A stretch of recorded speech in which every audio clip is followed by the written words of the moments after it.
قابل احترام مجلس صدارت اور معزز سامعین، دراصل اتنی باتیں کہی جا چکی اور ابھی مجھ سے پہلے حقانی القاسمی صاحب نے جو گفتگو کی، اس سے پہلے معین شاداب صاحب نے جو گفتگو کی، اور اس سے پہلے اور جو ہمارے دوسرے طالب علموں نے، ریسرچ اسکالر نے گفتگو کی، اس کے بعد مجھے لگتا ہے کہ مجھے تو گونگا ہو جانا چاہیے. تو میں ایک گونگے آدمی کی طرح، تماشائی کی طرح یہاں بیٹھنے کے لیے آیا تھا، کیونکہ جو کام مجھے کرنا تھا، جو مجھے لکھنا تھا اس وقت، جو بھی پہلا تاثر اس کتاب کا ہوا تھا وہ میں لکھ چکا ہوں، اور اس میں پیش لفظ کہہ لیجئے، مقدمہ کہہ لیجئے، مقدمے کی طرح وہ میری تحریر یہاں شامل ہے. تو زیادہ کچھ کہنا نہیں ہے، لیکن چونکہ تبرک کی یہ بات کہہ رہے ہیں، میں یہ تو نہیں جانتا کہ تبرک ہے یا کہ کوئی الزام کی طرح ہے. تو میں جو یہ مضمون ہے، اس مضمون میں سے کچھ اقتصابات پڑھ دیتا ہوں. یہاں کے جن لوگوں نے کتاب نہیں پڑھی ہے، یا جنہوں نے اس کو نہیں پڑھا ہے، یا جو اس کو پڑھ کے بھول گئے ہوں گے، یا جن کو اس کا دھیان نہیں آیا ہوگا، تو وہ دیکھ لیں کہ میں اس میں سے پڑھ رہا ہوں کہ سفیر صدیقی کی شاعری پڑھ کر میں جس حیرت انگیز مسرت سے دوچار ہوا ہوں، وہ میرا جذباتی رد عمل نہیں ہے. جذباتی رد عمل کا میں قائل بھی نہیں ہوں. یہ حقیقت ہے کہ میں نے یہ شدت سے محسوس کیا کہ سفیر صدیقی کی غزل میں جو تازگی اور توانائی ہے، اور فکر کی جو بالیدہ سطح ہے، وہ ان کی نسل کے ہم عصر شعراء میں خال خال ہی نظر آتی ہے. یہ شاعری اپنے ہونے اور اپنے وجود کے داخلی شعور سے شدید طور پر، جذباتی طور پر جکڑی ہوئی ہے. سفیر اپنے وجود کی پوشیدہ جہات کو دریافت بھی کرتے ہیں اور اسے محسوس بھی کرتے ہیں. یہ شاعری اپنی تشریح کی طلبگار بھی نہیں ہے، یہ قاری سے اپنے محسوس ہونے کا مطالبہ کرتی ہے. ٹو فیل اٹ، اس کو آپ احساس کیجئے، اس کا محسوس کیجئے.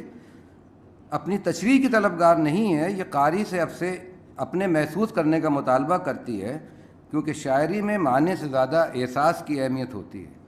اپنے ہونے کا احساس، موت کا احساس، ایک مسلسل سفر میں رہنے کا احساس، اور اپنے شعور کی ڈھلان پر لگاتار پھسلتے جانے کا احساس سفیر صدیقی کی شاعری کے بنیادی اوصاف قرار دیے جا سکتے ہیں. معاف کیجیے گا. ضمناً میں یہ بھی عرض کرتا چلوں کہ ایسا نہیں ہے کہ سفیر صدیقی کی غزل میں روایت چکنی یا کسی قسم کی کوئی لسانی توڑ پھوڑ کی گئی ہے. سفیر غزل کی باوقار روایت کی پاسداری کرتے ہیں، مگر روایت کسی تالاب کے ٹھہرے ہوئے پانی کی طرح نہیں ہوتی. وہ ایک بڑے اور بہتے ہوئے دریا کی طرح ہوتی ہے، جس میں ہر سمت سے دوسری چھوٹی بڑی ندیاں بھی آ کر ملتی رہتی ہیں. دریا کی بہت سی شاخیں ہو سکتی ہیں، اور ہمیں ہر شاخ پر کچھ نہ کچھ نظر رکھنی چاہیے. کچھ اشعار تھے کہ ایک ذرا دم لینے کی قیمت میں جان دینی پڑی، زندگی کا تجربہ میرا بڑا مہنگا رہا. ہجر میں کچھ دن تو امیدیں رہیں پیش نظر، اور پھر آنکھوں کا مرکز کمرے کا پنکھا رہا. یہ شعر کترے جانے کے بعد اس شخص کے گھر دوپٹے پنکھے سے لٹکے ہوئے ہیں. میں کسی نوجوان اور نئے شاعر سے یہ توقع بھی نہیں کر سکتا تھا کہ انسان کے گہرے وجودی مسائل پر اس کم عمری میں ایسی گہری نظر ہوگی.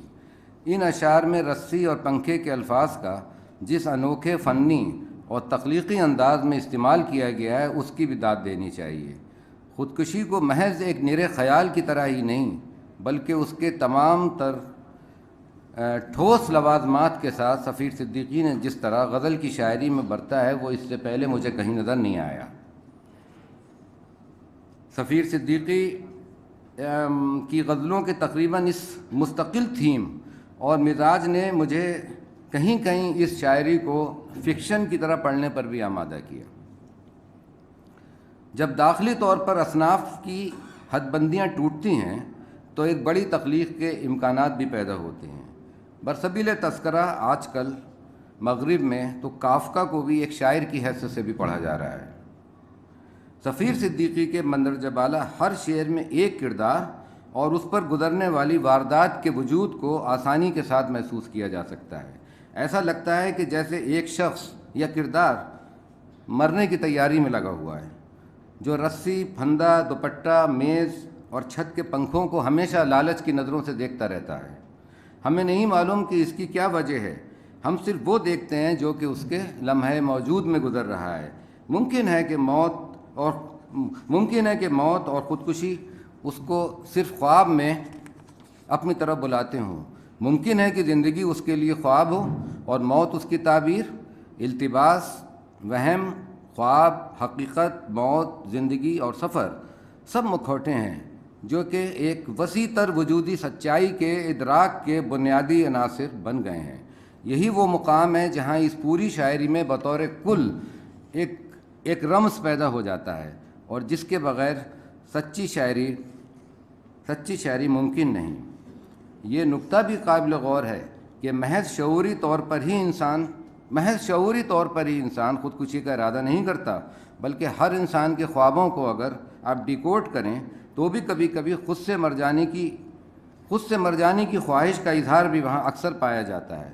یونانی شاعرہ سیفو، ورجینیا وولف، صادق ہدایت، ارنسٹ ہیمنگوے، مایاکووسکی، سلویا پلاتھ وغیرہ نے خود اس بات کا اقرار کیا ہے کہ اکثر انہوں نے اپنے خوابوں میں خودکشی کی کوشش کی ہے، مگر وہ ان کوششوں کو یا ان خوابوں کو اپنی تخلیقات یا پھر شاعری میں ڈھال نہیں سکے، جس کا نتیجہ یہ ہوا کہ ان کو خودکشی ہی کرنا پڑی۔ سفیر صدیقی نے موت، خودکشی اور سفر کو اپنے تزکیہ نفس کا وسیلہ بنا لیا ہے، اس لیے انہیں مجھے امید ہے کہ کسی قسم کی نفسیاتی الجھن کا سامنا نہیں کرنا پڑے گا، اس لیے کہ وہ ان وجودی جہاد کے ذریعے ایک معتبر وجود بننے کے سفر کے اوپر نکل کھڑے ہوئے ہیں۔ کائنات اور وجود کے پیچیدہ تعلق کی صداقت کی جھلکیاں انہیں حاصل ہیں۔ خواب سے تعلق کبھی میں نے ایک مضمون میں لکھا تھا کہ ہر خواب تو دراصل زندگی کے خودکشی کرنے کی عارضی کوشش سے عبارت ہے۔ سفیر صدیقی نے شاید اسی لیے خوابوں کا مرثیہ پڑھتے رہنے کی ذمہ داری اپنے سر لے لی ہے۔ یہ اس کے بعد یہ کہ دیکھیے، جو میں نے ابھی کچھ ایسے ادیبوں کے اور شاعروں کے نام تھے، جیسے مایاکووسکی، ارنسٹ ہیمنگوے، سیفو، ورجینیا وولف وغیرہ وغیرہ، کہ یہ اتنے حساس ادیب تھے اور انہوں نے خودکشی کی۔ اردو میں تو ایک مثال موجود ہے، آپ کے ثروت حسین کی مثال ہے موجود، اور شکیب جلالی کی جو۔ اب سوال یہ ہوتا ہے کہ اتنے سینسیٹیو لوگ، اتنے حساس لوگ کیوں خودکشی کر لیتے ہیں؟ تو ابھی کسی نے کہا تھا کہ ہاں دورکھائم کا ذکر کرنے کی ضرورت نہیں ہے، میں بھی نہیں کروں گا، لیکن کامو کا ذکر کرنا پڑے گا، کیونکہ کامو نے جتنا ہمارے زمانے کے اندر لکھا ہے، دورکھائم کی کتاب تو 1897 کی تھی، لیکن کامو نے جب لکھا ہے سوسائٹ کے اوپر ریبیل میں، وہ 1948 کی تحریریں ہیں، جس میں اس نے یہ کہا کہ دنیا اتنی ایبسرڈ ہے، اور چونکہ وہ خدا پہ یقین نہیں رکھتا تھا تو اس نے یہ کہا کہ جب دنیا ایبسرڈ ہے، بے معنی ہے اور خدا بھی نہیں ہے، تو پھر ایک انسان کا جو اس کا مطلب فطری رد عمل ہوگا وہ تو خودکشی ہے اس دنیا کے تئیں، پھر تو بالکل فطری رد عمل ہے اس کا، کیونکہ جب کوئی معنی نہیں ہے اس کے، نہ تو حیات کے کوئی معنی ہے کیونکہ وہ ایبسرڈ ہے، اور حیات بعد الموت کا بھی تصور جو ہے وہ اس کے پاس نہیں ہے، تو خودکشی جو ہے وہ ایک نیسیسری ری ایکشن کا نام اس نے لیا کہ یہ ایک فطری رد عمل ہے اس ایبسرڈ کے خلاف۔ لیکن آگے چل کے وہ یہ کہتا ہے کہ اس رد عمل کے خلاف یہ نیسیسری ایکشن ہونے کے باوجود آدمی کو خودکشی نہیں کرنا چاہیے، چونکہ یہ بھی ایک قول محال ہے کہ خودکشی کرنے کا مطلب اپنی آزادی کی نفی کرنا ہے۔ This is the negation of your freedom. اب سوال یہ ہے کہ یہ جو ساری چیزیں ہم ایک شاعر کے یہاں دیکھ رہے ہیں، ہم فلسفی نہیں ہیں یہ، اور ہونا بھی نہیں چاہیے، فلسفی میں بھی نہیں ہوں، فلسفہ پڑھنے کا مطلب فلسفی ہونا نہیں ہوتا ہے۔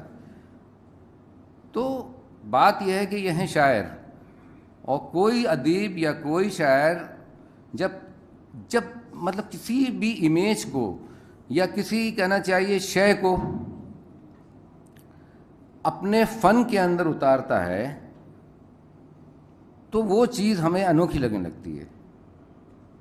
اب ہم اخباروں میں روز دیکھتے ہیں خودکشی کی خبریں آ رہی ہیں, موت کی خبریں آ رہی ہیں, لگاتار ہم اخباروں میں دیکھ رہے ہیں.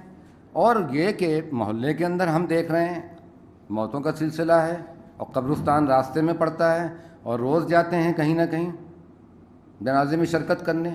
لیکن وہ چیزیں ہمیں اتنی عام کیوں لگتی ہیں؟ وہ چیز لگتا ہے کہ بالکل ہمارے روزمرہ کی زندگی میں شامل ہے, ہم اس کا نوٹس تک نہیں لیتے. ہم جاتے ہیں مٹی دیتے ہیں, اور وہاں سے آ کے ہاتھ دھونے کے بعد پھر گھر پہ کہتے ہیں لاؤ بھائی چائے تو پلاؤ. ہمیں اس وقت بھی چائے یاد آتی ہے. یہ چیزیں جب آرٹ کے اندر اترتی ہیں, جب فن میں اترتی ہیں, تو اچانک ان کی جو مانوسیت ہے یا جو ان کا بورڈم ہے, میں یہ بھی کہہ سکتا ہوں کہ اکتا دینے والی جو یہ روٹین چیزیں ہیں, یہ ایک دم سے بامعنی ہو جاتی ہیں, جگنو کی طرح چمکنے لگتی ہیں. آپ ان کے اندر ایک قسم کی نامانوسیت دیکھنے لگتے ہیں. تو ڈی فیملیرائز کر دینا اس ساری چیزوں کو جو اتنی پوری زندگی آپ کے لیے کیا ہے. بہت پہلے کہا تھا ورڈسورتھ نے کہ world is too much with us. یہ دنیا جو ہے یہ بہت زیادہ ہے کچھ میرے اوپر, یہ حاوی ہو رہی ہے, دنیا ہر طرف سے چبھو رہی ہے مجھے. تو یہ ساری چیزیں تو روٹین میں تھیں. تو آج جب ہم اس کتاب کے اوپر بات چیت کر رہے ہیں تو ایسا لگتا ہے کہ موت, خودکشی, خواب, یہ سب ہمارے لیے بڑی عجیب چیزیں ہیں. یعنی اس کتاب کے اندر آ کے یہ اس لیے ہیں کہ یہ اس کتاب کے اندر آ گئی ہیں.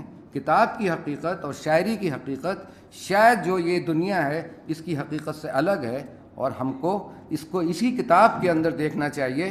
اور یہ جو شاعر ہے سفیر صدیقی, اس کو ہمیں بہت مبارکباد دینا چاہیے, اور اس بات کے شادیانے بجانا چاہیے ہمیں کہ اتنا اچھا شاعر آج ہمارے بیچ میں, اتنا کم عمر شاعر ہمارے سامنے موجود ہے.